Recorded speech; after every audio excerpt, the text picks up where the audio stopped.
Great. So I do just want to introduce Erin Goodhart. Erin is new title, Executive Director of Pennsylvania Clinical. So she'll speak a little bit more, but Erin has a bachelor's from Kutztown University in Pennsylvania, a master's degree from Alvernia. She's a licensed professional counselor. Erin has more acronyms at the end of her name. So she's well qualified, a certified advanced alcohol and drug counselor, a certified clinical supervisor, certified relapse prevention specialist, certified sex addiction therapist as well. She's also trained in cognitive processing therapy and has earned provider status. And I'm going to turn it over to Erin, who can tell you a little bit more about herself, and also then we'll share her screen. So welcome, Thanks, everyone. Mallory. Thanks, Erin. Sure. So thanks for having me. It's so nice to see. I've always put the participant list. It's so nice to see some familiar names, familiar faces. So like Mallory said, I'm the executive director of our PA clinical services. So I oversee our clinical pieces and then also family services at the moment. I've worked at Caron for 20 years. I always say I grew up there. Started there when I was 20 years old and have not left. So I'm really proud to be a part of the Caron family. And, you know, there are a lot of folks who have really been positively impacted and family members as well. So thanks for having me. So I do have a PowerPoint and I'm going to share it. And the topic today is going to be empowering versus enabling. And what I'm hoping that we'll be able to do, let me see if I can make this. There we go. What I want to be able to do is, you know, enabling is a word that many family members hear, and enabling also, you know, for some family members has had a negative connotation to it, or as if they've done something wrong. So I want to start by sort of redefining what happens when you're in relationship with somebody in active addiction or in early recovery. So I want to start there and then move into empowerment. And one of the things that has been really important to me when I've done these family webinars in the past is to really start with how the family can start to change their own pattern of behavior and the way they treat themselves before we start talking about how they treat their person who's in active addiction or early recovery.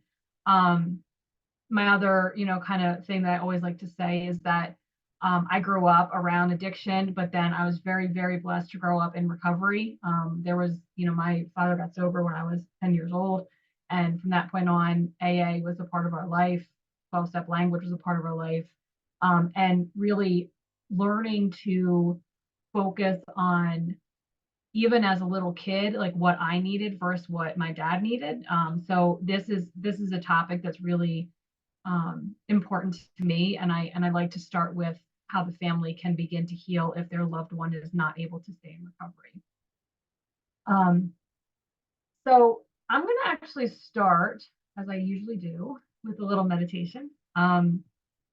Meditation is really important in the recovery process, and actually as we move through this and we talk about some of the tangible skills to begin to build self-empowerment, resilience, self-efficacy, all of those things, you're going to find that some of the recommendations you might be kind of put off by, and some of them you're going to feel like you're really connected with. And one of the things that I'm going to recommend is meditation. So I'm going to do a short meditation, a guided meditation, and you're going to find that this is a little bit different than other meditations you might have done in the past. Usually meditation is really focused more on breath, on grounding, on being in the moment. And, you know, we kind of encourage you to look at your thoughts like clouds rolling through. Or I had a patient once who said that she likes to look at her thoughts like a dog who comes in, sniffs around her, and then leaves. So I thought that was actually a nice analogy. But for this meditation, I'm going to ask you to pay attention to your thoughts without judgment, without labeling them, but just, you know, be aware of them.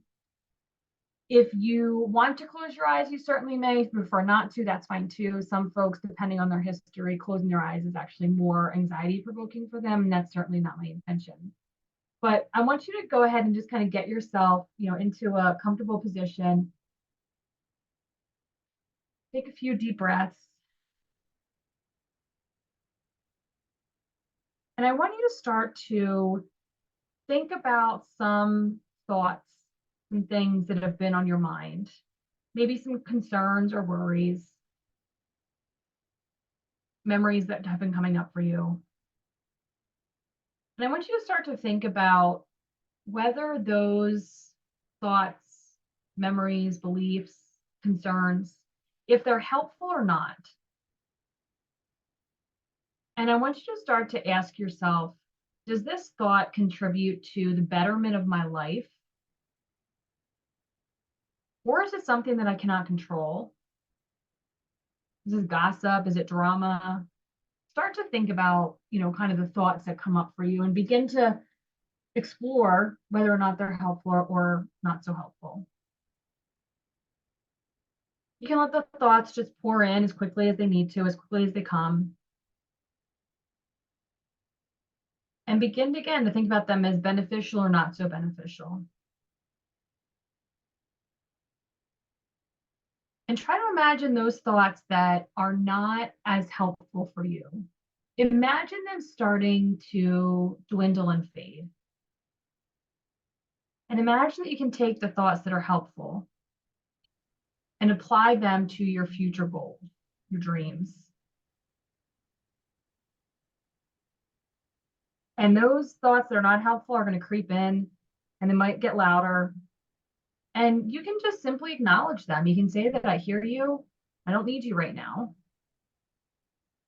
You could imagine throwing those thoughts into the wind, putting them in a compost bin, whatever you need to do to kind of get those thoughts out of your awareness for this moment. Sort of look at it like you're spring cleaning your mind.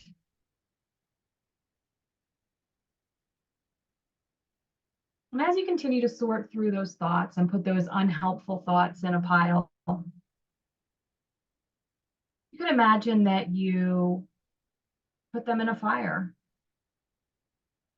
and you see the beauty of the flames and you're able to observe this moment as a sacred moment. And you begin to see the remnants of your old thinking slide away. And you begin to see and you begin to nourish that mental garden that can grow from those ashes. I want you to bring your mind to some of your strengths. Could be simple. It could be I can cook a good meal. I'm on time. I'm responsive. Or it could be something really complex, like a skill you have that other people don't have. Just be aware of something you're good at. And how can you use these strengths in a way to contribute to society as a whole? Imagine taking your talents and making them accessible to other people. This is self-empowerment. Bring your mind to some of your weaknesses. We all need to know our boundaries and limits so we can ask for help from others. They can be simple things like negative self-talk, overextending yourself, or as complex as people pleasing.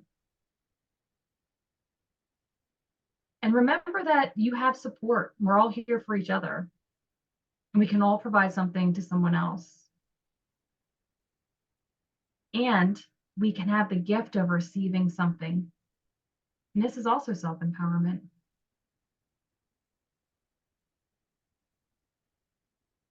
Begin to imagine yourself collaborating with others to provide their strengths, balance your weaknesses.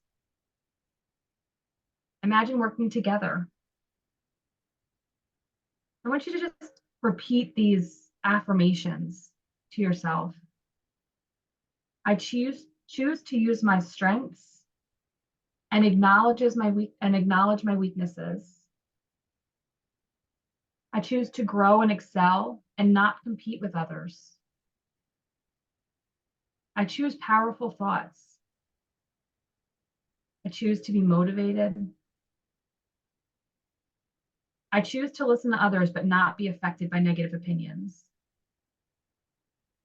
I choose to be authentic.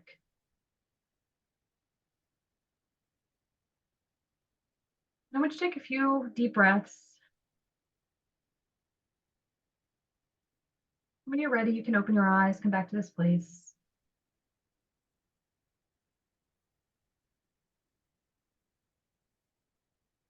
So I hope that that was, one of the things that I'm going to talk about in terms of self empowerment and building that is things like affirmation, is things like being able to look at your strengths and your areas of improvement, being able to ask for help. So I encourage you to, find something like that that fits for you, that is tolerable. Some people doing guided meditation is really uncomfortable. And for some of you, that may have been too long and you were already zoned out after the first 2 minutes, and that's okay. But it's a practice that you put in place that helps to build up that emotional, resilience. So we're going to switch gears a little bit, and I want to talk about enabling.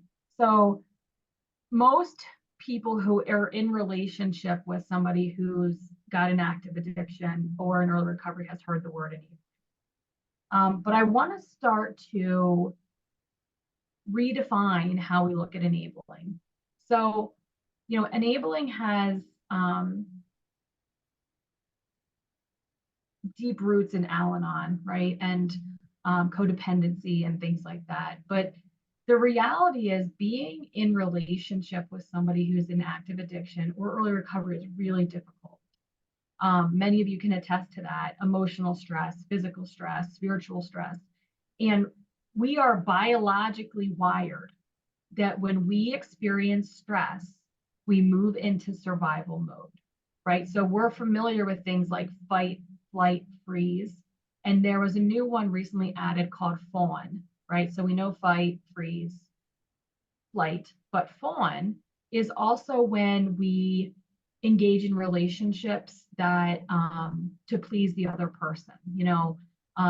The way I like to think about it is, it's the person who becomes small in order to make the danger go away, or who does what they need to do to keep things calm to make the danger go away.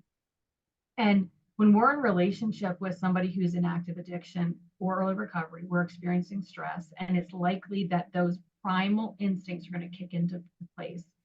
And we're going to start to do whatever is necessary to protect the relationship from the threat. And,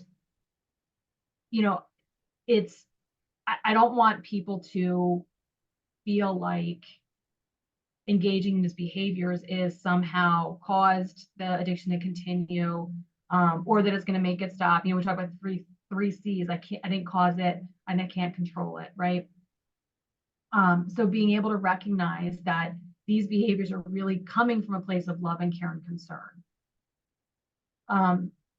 The definition of enabling that I really have come to kind of appreciate is action and behaviors that, and I love this word, employed to incite change, regain control, and increase stability. That's why we all, interact with our loved ones in sometimes ways that allow the addiction to continue. So we do things like ignore the addicts, and I use the word addict, and so, I hope that doesn't, but it's better than me saying the person in active addiction every time. We ignore the addicts' negative behaviors or dangerous behaviors, because we're fearful that if we confront them, they're going to use more, or they're going to stop answering the phone when we call, right? Things like having trouble expressing emotion, because the person in active addiction has learned a way to interact with the world that allows them to continue to use. So if I express to my loved one that I'm angry, or that I'm scared, or that I'm lonely, the fear is that there's going to be a negative response if I do that. Enabling behaviors can look like putting the addict's needs before our own. I talk a lot with our patients about this, that, we think that these are huge things, right? Like, I'm going to let them continue to use in my house, even though it makes me uncomfortable. I'm going to allow them to continue to drive while intoxicated because I'm fearful it's going to, if I confront it, it's going to cause a problem. But the reality is these can be really, really small things. It can be as simple as, I set a boundary that, if you need me to help you with something, I can do it between 4 and 5. And at 5:05, they ask me to help them with something, and I do it, right?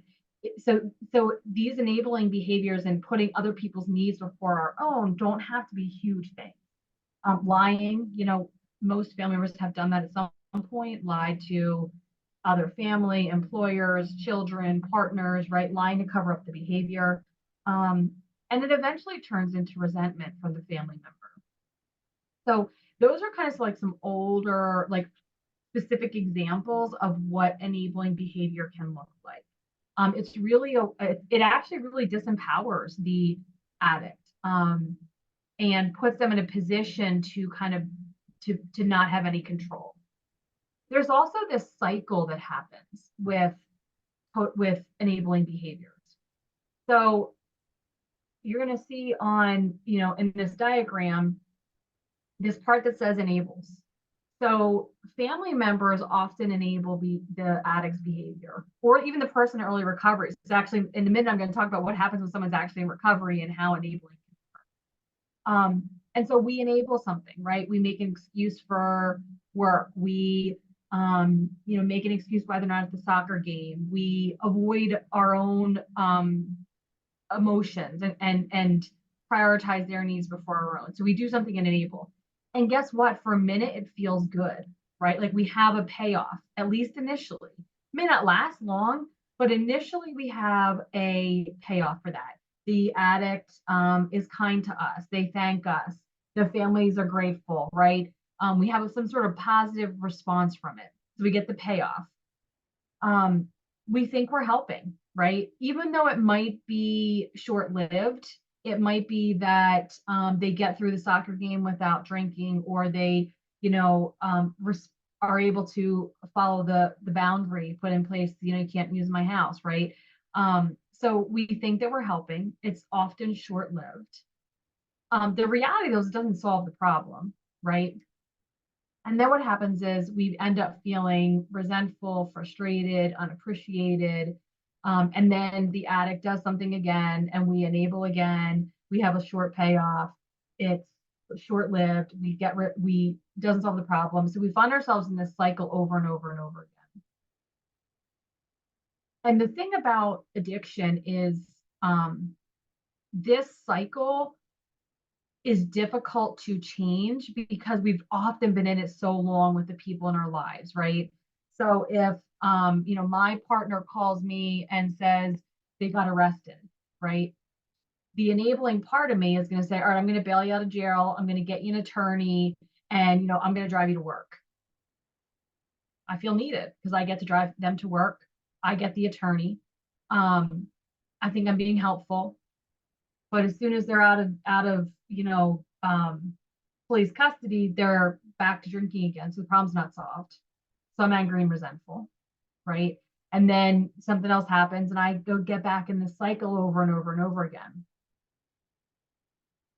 And this cycle can be broken whether or not the person who's in addiction is using or not. We can choose to step away. I say to our patients all the time, addiction cannot continue, cannot live, unless there's one person who's going to take away your consequences or enable your addiction to continue, right? So if I know that my partner is always going to bail me out of jail, mom's going to make excuses to school about while I'm failing, someone's going to call me in sick to work, I don't actually have to ever stop using because there's always somebody taking away the consequence, right?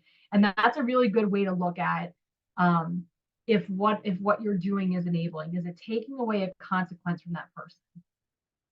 And again, like we want that, right? Like that's part of being in relationship with somebody that we love and we care about. We don't want them to feel unhappy or to have negative consequences. Unfortunately, addiction thrives on that, though. It like feeds on it and it manipulates and it takes advantage of it because that's the survival skill for addiction. And,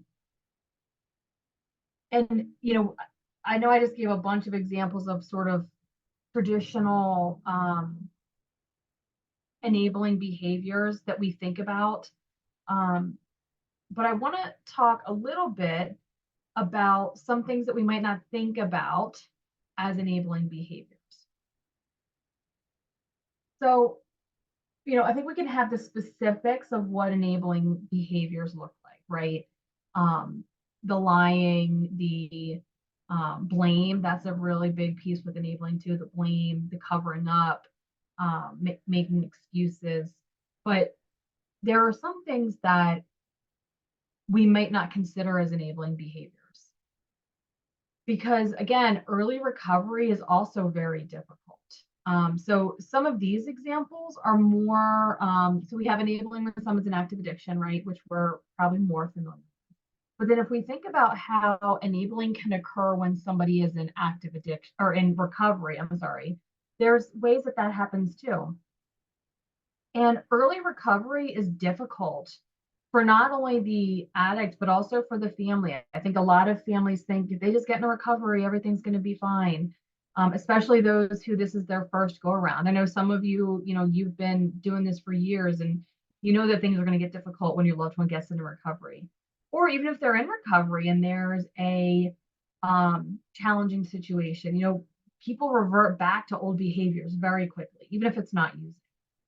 So what we can see is that there are times when family members might actually engage in behaviors that might accelerate substance. So the truth is this, you all know how to survive in chaos, right? You all know how to manage the crisis, to manage the uncertainty.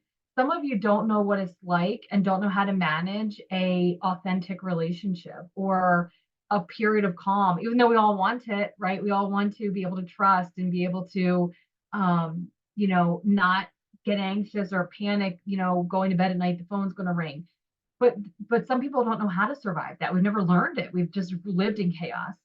And recovery involves significant complex changes, and it really throws off the stability of the system, even if the system is chaotic, right? It creates instability.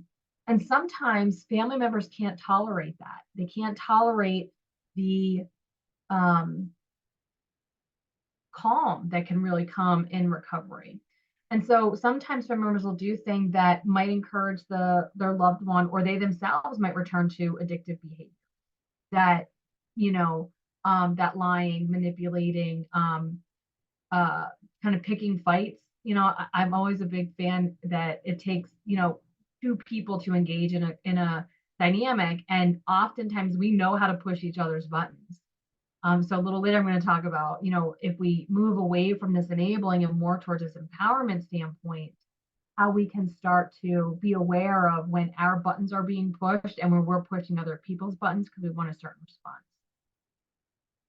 We can also have behaviors that reduce potential consequences of substance use. Again, this is basically we're taking away consequences. This is often done to manage the family's fear, can be done to manage the shame, the humiliation that comes with it. But again, this is sort of that older, the enabling that we're more familiar with, again, as an attempt to control behavior.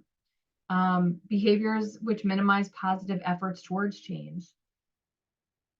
I hear this a lot from family members, when we have families on our campus and their loved one, instead of wanting to sit next to them in chapel, they want to sit with their community in chapel. And the families get really kind of impacted by that because they're looking for the family system to begin to heal. And they, have really struggled with their loved one going to AA or Smart Recovery or Refuge or NA or any of those things, because our goal for the addict is to start to build a well circle of friends. And as a family member, it can be really uncomfortable. It can be difficult. Part of the relapse process that I talk about with patient and family is, at some point, family members can begin to feel like, you've been doing this AA thing for like 6 months. When do we get our time? When do we get our chance to be back together? So that's just an example of behaviors that can minimize positive efforts. One of them can be, for a period of time, most families will say, I'm not going to drink around you. And then at some point, it's like slowly it starts to creep back in. I'm going to start to use marijuana, or we've avoided this specific grocery store because they have an alcohol aisle. So now that's just the more convenient one. So these little things start to creep back in. And sometimes the addict or the person in early recovery doesn't quite have the strength yet to kind of say what they need, or they don't quite understand the importance of prioritizing themselves as well. And then finally, there's behaviors that can accelerate triggers. So sometimes family members can create an environment that is not conducive to recovery. This can be, increased stress, increased conflict, kind of nitpicking at each other. Like, these are all things that can happen in recovery. And the reality, though, is there's lots of reasons that people enable, right? And many of them are fear-driven. So, one of the things that I hear oftentimes from families is, if I don't do this, my loved one's going to die. If I don't do this, they're not going to speak to me. If I do this, they're going to be angry and throw things, right? But again, this is all defense mechanisms or relational patterns that the addict has created to kind of hold you hostage, right?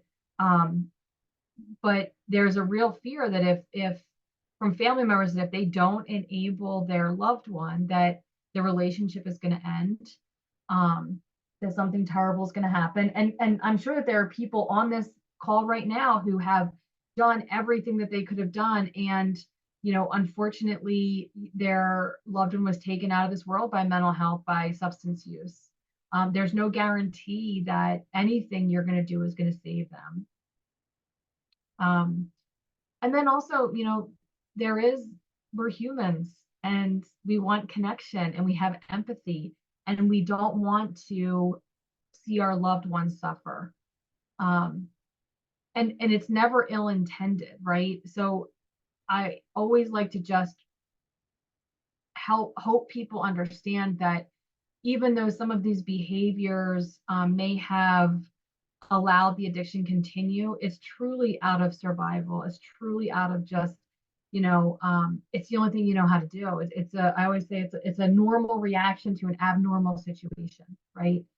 Because loved one is in a primary relationship with a substance, which is so, just not what we expect to have happen. So, I think most people sort of understand the concept of enabling, right? We've all been told at some point we've done something for a loved one they can do for themselves. But what I really want to kind of spend more time, I'm a big fan of, like, I think we all have a sense about the problem. So let's kind of figure out what the solution is. But what I want to talk about is empowerment, and how do we empower instead of enable our loved ones? And like I said in the beginning, I think it's really important as family members that we start to heal ourselves, because the reality is some of our loved ones aren't going to heal, right? And sometimes we're the healthier person in the relationship, and we need to start to understand how we can empower ourselves, how we can have health that is not dependent on the people in our lives. So I'm going to just start out with talking about self-empowerment. So in preparing for this, I was looking at a bunch of different research articles about empowerment, about self-empowerment, about how do we get it, right? And I really found this definition that I think rings true in this situation. And it's the belief in our ability to navigate life's challenges, make meaningful choices, and create positive change. So I'm just going to let that kind of sink in for a second, right? Because I think that's what we want. We want to be able to navigate life in a way that does not put us in a position to be a victim, that puts us in a position to have some control over ourselves, right? The other thing that was interesting to me as I was kind of doing some research and preparing is they talk in empowerment, they talk a lot about having control, which anybody who's worked a 12-step program, right? Step one is we admitted we were powerless. We don't have control. But this really looks at there are parts of your life that you have control over. And when you're doing things to improve your own resilience, your own self-efficacy, you do have control, right? When you're not in that place of feeling like a victim, you do have control. You do have choice. In terms of self-empowerment, there's really 4 core dimensions they talk about: the cognitive, emotional, behavioral, and social. And really when we're able to build self-empowerment and have a sense of control in these areas, we really begin to build resiliency, right? And that's the ability to get through difficult situations. And that's really the cornerstone of just psychological health, of believing that if something bad happens, we can, they talk about like making meaning, right? Of horrible situations, being able to get through it without making a situation worse, being able to tolerate it. So when we talk about cognitive resiliency, what we're talking about is having optimism, having a growth mindset, viewing challenges as opportunities for growth and learning opportunities rather than insurmountable barriers, things that we can never overcome. It allows an opportunity to approach life with confidence, determination. You begin to build a sense of personal agency. Like I can make change. It talks about your meaningful choices, positive change. Like you begin to have this thought process around it. And it really, though, what happens and what gets in the way of this is core beliefs. It's the things that have kept us stuck for a long time. It can be things like, I'm not important. I can't handle it. I don't deserve to have good things happen, right? These are all the thoughts that we have that keep us stuck. But from an empowerment standpoint, we're really looking at how can I practice, and sometimes it's fake, right? Practice approaching life with confidence. None of us feel confident in every situation. The old AA adage, fake it till you make it, right? Trying to approach situations from a place of confidence. When we talk about emotional self-empowerment, we're talking about things like being able to regulate emotions, increase a sense of self-worth. Emotionally empowered people have a sense of self-awareness and self-compassion. And actually, at the end of this, we're going to end with a little self-compassion exercise, right? We're able to navigate difficult situations with grace, again, without making them worse. Understanding that setbacks and failures are a part of the human experience. None of us is doing this perfectly, but we're able to view those setbacks as opportunities to grow, as opportunities to learn, and again, to make positive change, right? Overcome those challenges. When we look at behavioral self-empowerment, we're really taking an intentional look at what are my goals. Those of you who heard me speak before, I talk a lot about values and letting values guide your behaviors and your boundaries, and holding up is what I'm doing in line with what I believe and where I want to be. And that really impacts your behaviors. It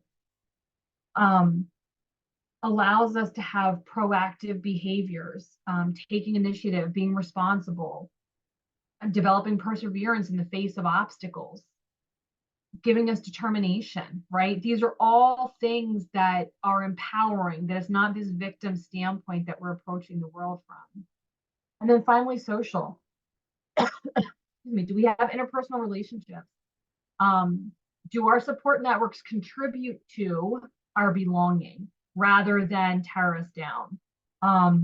Do we have other people in our life who view things from an empowered standpoint, from a self-compassionate, an opportunity for grace, right?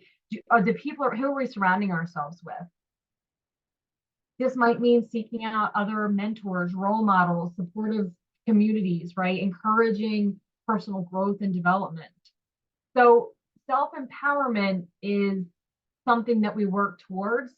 Um, it's the end goal, right? But we have to do all these little things along the way. It's like when I work with patients and they'll say, you know, I need to work through my shame, right? But shame is the end goal. We have to work through all of these negative core beliefs that we hold, all these experiences that we have that contribute to negative thinking.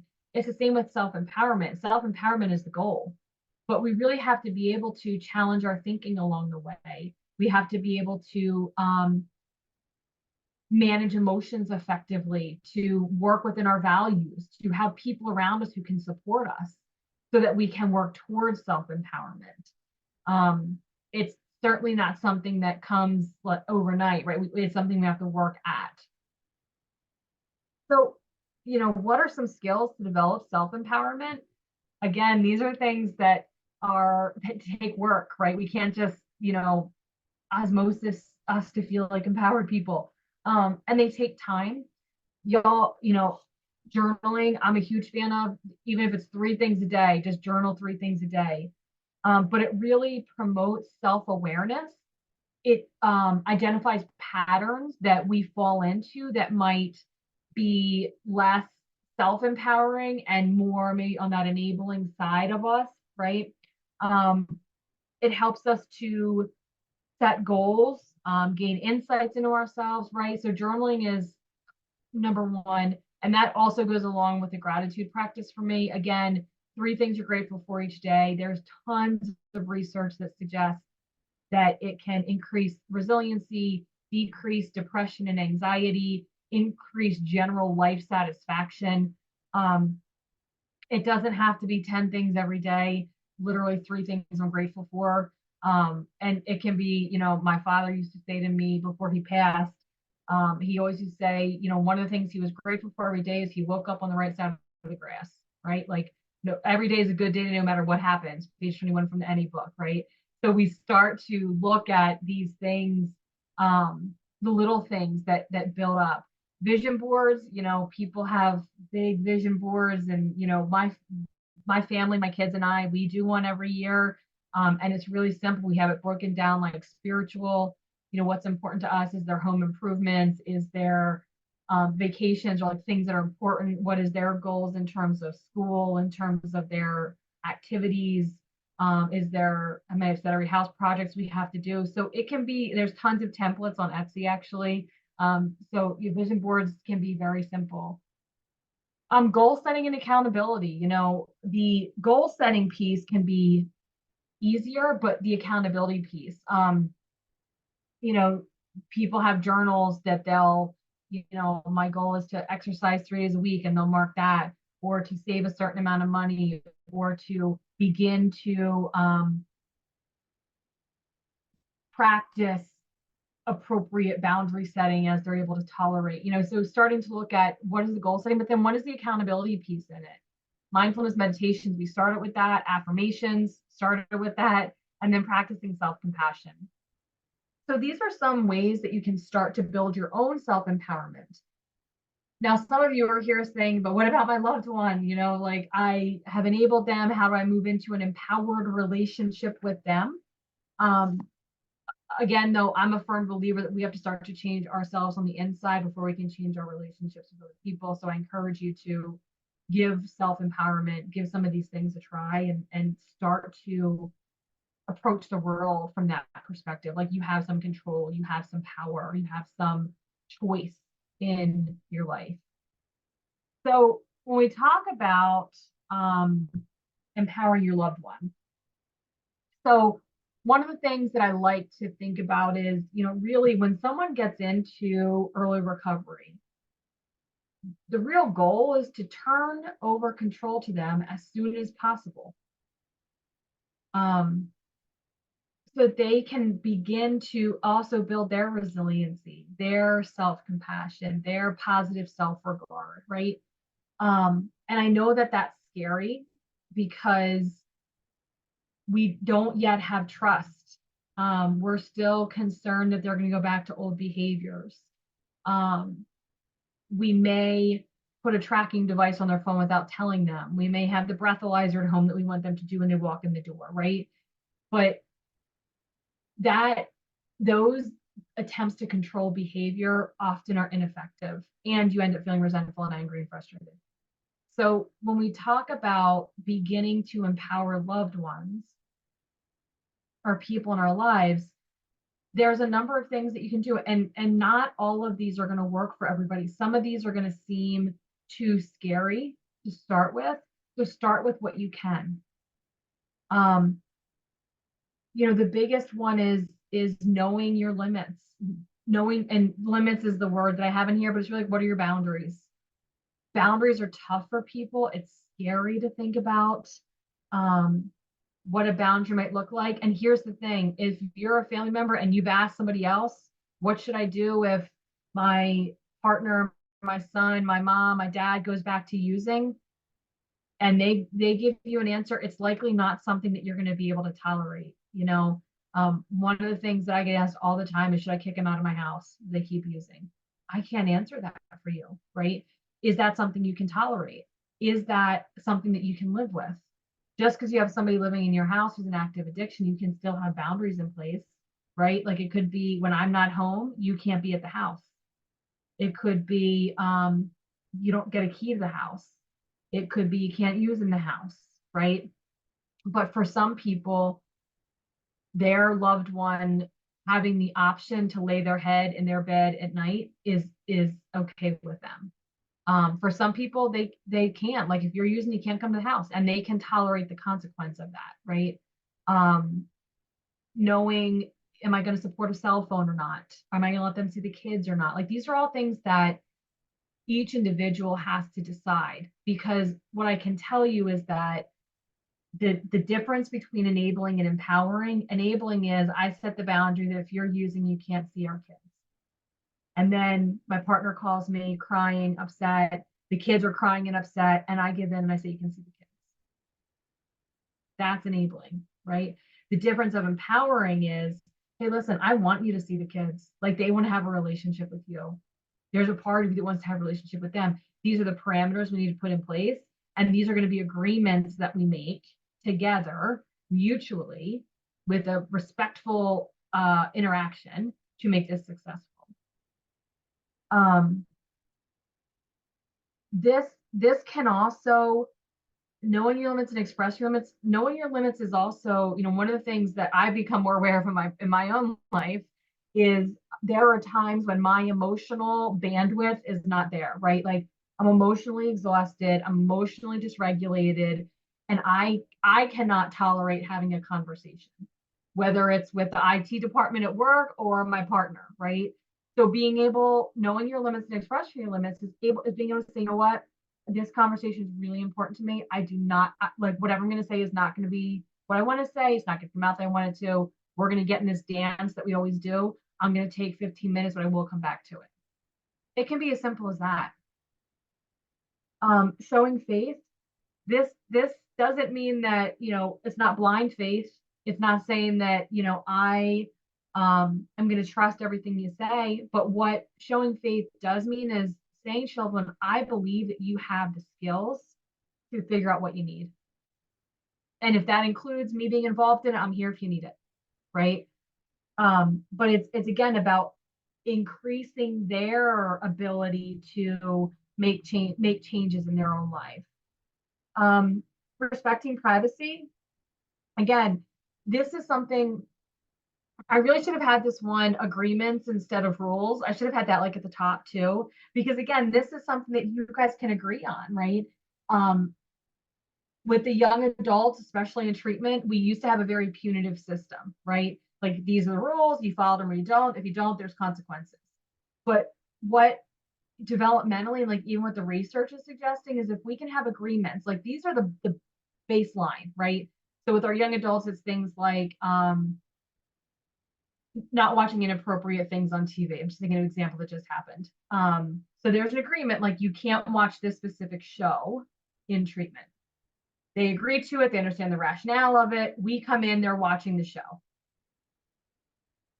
And the enabling part can say, well, they're young adults. They're going to try to get over on the system. We should have blocked the channel from them. We should still let them go to their outing. But what the empowered conversation is, hey guys, we agreed to the expectation here. The expectation, what we agreed to was not followed. What do you guys think an appropriate response is? And I'll tell you what, when we do that with our young adults, we see more collaboration. We see them realizing that they have some agency in their life to create changes. That we're not in a battle. We're not locked horns, right? Because when we have rules instead of agreements, we are locked in a battle. So starting to look at what are the agreements that we make in our relationship, and then following through with them if they're not followed, right? And we can do that in a respectful way. We can agree that we're going to have Life 360 on our phone, and I'm not going to check it 400 times a day, but I am going to check in to make sure you're where you say you're going to be, until we build enough trust that doesn't need to happen any longer. Listen without fixing or judging. I think that this is a huge part. And again, sorry for some of you have heard me speak before, but my mother has gone to Al-Anon for, I don't know, 30 years now. And she still will say to me every time I go to her with something. She lives with us. Every time I go to her, she'll say to me, Erin, what do you need? Do you need me to listen? Do you want feedback and suggestions? Or do you want me to co-sign your bullshit? Those are three things she asks me all the time. Because if I'm going to her wanting her to give me feedback or to fix a problem, and she thinks I want her to listen, I'm going to get really frustrated, right? But when she asks me that, it actually empowers me, again, to elicit change in my life, to feel like I have some control, and to really get my needs met, right? And that's part of that self-empowerment piece. So being able to ask your loved one, like, what are you looking for me right now? What is it that you want? Controlling your own behavior. Be clear with, kind of what your limits are, and know that families that have, or relationships that have active addiction, there has become a dance that happens between the addict and the people in their life. And that dance, sometimes it can flow, right? And sometimes it's like a fight instead of a dance. So controlling your own behaviors, knowing when you need to step out, knowing when you need to take a break, knowing when your buttons are being pushed. I talked earlier about, our loved ones know how to push our buttons. They know just the right thing to say to get a response. But guess what? We know just the right thing to say to them to get a response. It's this back and forth. But that is the one thing that we can control, is the way that we respond. We're not going to control them. We're not going to control what they think, how they feel, their behavior, but we can control our part of the interaction. Following through with kindness and being consistent, that's one of the things that can help people in our lives to build their own problem solving skills, to build relationship skills, to give them some powers to follow through, be consistent, not try to manage what's theirs to manage, right? And again, for some people, those going back to having agreements and not rules is really helpful in that, being able to understand what the expectations are and having a clear dialogue about that. Being able to share your feelings, addiction loves silence and secrecy. So being able to be honest about where you're at and what's going on for you. Joint problem solving. Again, I think about our young adult patients when they break one of our agreements, like how do we solve this? What do we do with this? If you're talking, poorly about women and using derogatory names for them, then no, you don't get to go bowling together, as you're outing. So like, how do we problem solve that? How do we come to a conclusion around that? But again, it builds this, it begins to build self-efficacy. It begins to start a pattern of like, I can make healthier choices, even if I need help from other people in my life. Respectful communication, obviously, and then encourage learning from mistakes. That even if there's a mistake, it doesn't mean that it's like throwing the towel and it's over. But you learn to look at mistakes as opportunities for growth as opposed to something terrible.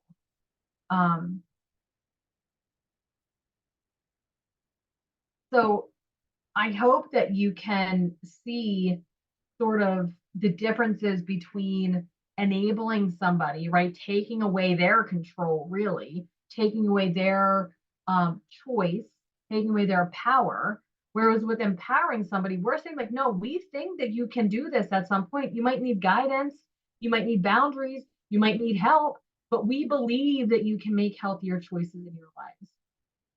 Because the other thing is, I don't know about y'all, but I'm sure there are some of you that you've made choices for people who were in your life and they just turn around and get angry and said, like, anyways, even if it's the best choice you could have made, right? I hear this all the time from families that do interventions. The patient is just so angry at them, even though it's the best thing they could have done for their loved one.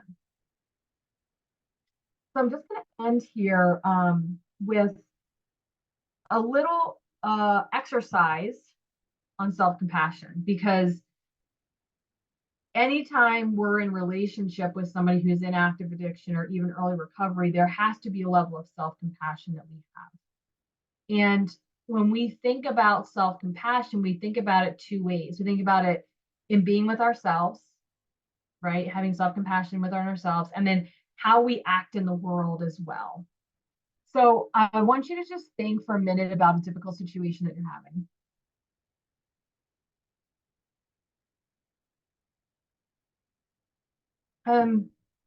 If we look at more of those being with ourselves, that self-compassion, what is one thing that you can do to take care of your emotional needs?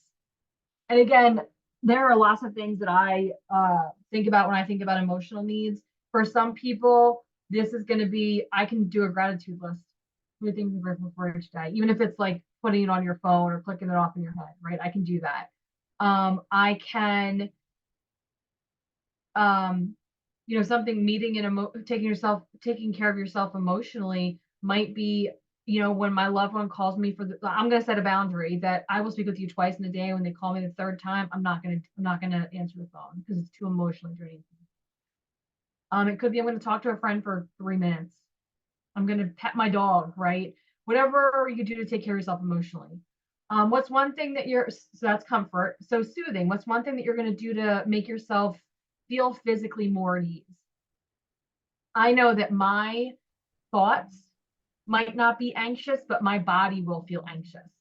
And so I know for me, there are things that I can do to feel more physically at ease when my body feels anxious, when my body feels tense, when my body feels angry, right? Like starting to figure out what are those things that you can do. So like, I know for me, like just going outside and taking some deep breaths is something that I can do that will make myself feel better physically. 5-minute walk, right? It can be even like, again, some things for me is like, I just go out and I put my feet on the earth, right? Get grounded, get settled in. And then what is one thing you can say to yourself to validate your feelings? Because not everybody in the world is going to validate your feelings, right? But what is one thing that you can say? This is that affirmation piece. My feelings are valid. I can comfort myself. There are people I can rely on in this world, right? What are some things that you can say to yourself to validate? And then when we look at self-compassion as it relates to the world, right? We look at protecting. What is one thing that you can do to stop others that are hurting you, or stop harm that you're inflicting on yourself, right? Again, I'm not encouraging you to go to the extreme. I'm saying, like, what is one small thing you can begin to practice that will protect you from the world? Providing, what is one thing that you can do to give yourself what you need, right? Is it, I'm not gonna when I go to my kids' soccer practice tonight, I'm going to walk instead of sitting and watch. I'm going to read a book. I'm going to call a friend, right? One thing you can do to give yourself you need. And finally, motivating. How can you motivate yourself with kindness, support, and understanding rather than criticism, right? How can you start to have sometimes we use the word self-compassion, and that's what this is about, right? Building self-compassion. But how do you start to use that as a way to motivate yourself to continue to be kind to yourself, to continue to allow yourself grace? So this is something you can kind of check in with yourself, and there's a difficult situation that comes up. This is something that I really liked to use, usually once a week. It's part of my journaling process. Once a week, I journal on this, and I'll use this kind of as a framework of just like a check-in about where I am. So I hope that that was all helpful. I can also send this PowerPoint to Mallory too, so she can send it out. I'm going to stop sharing my screen so I can see folks.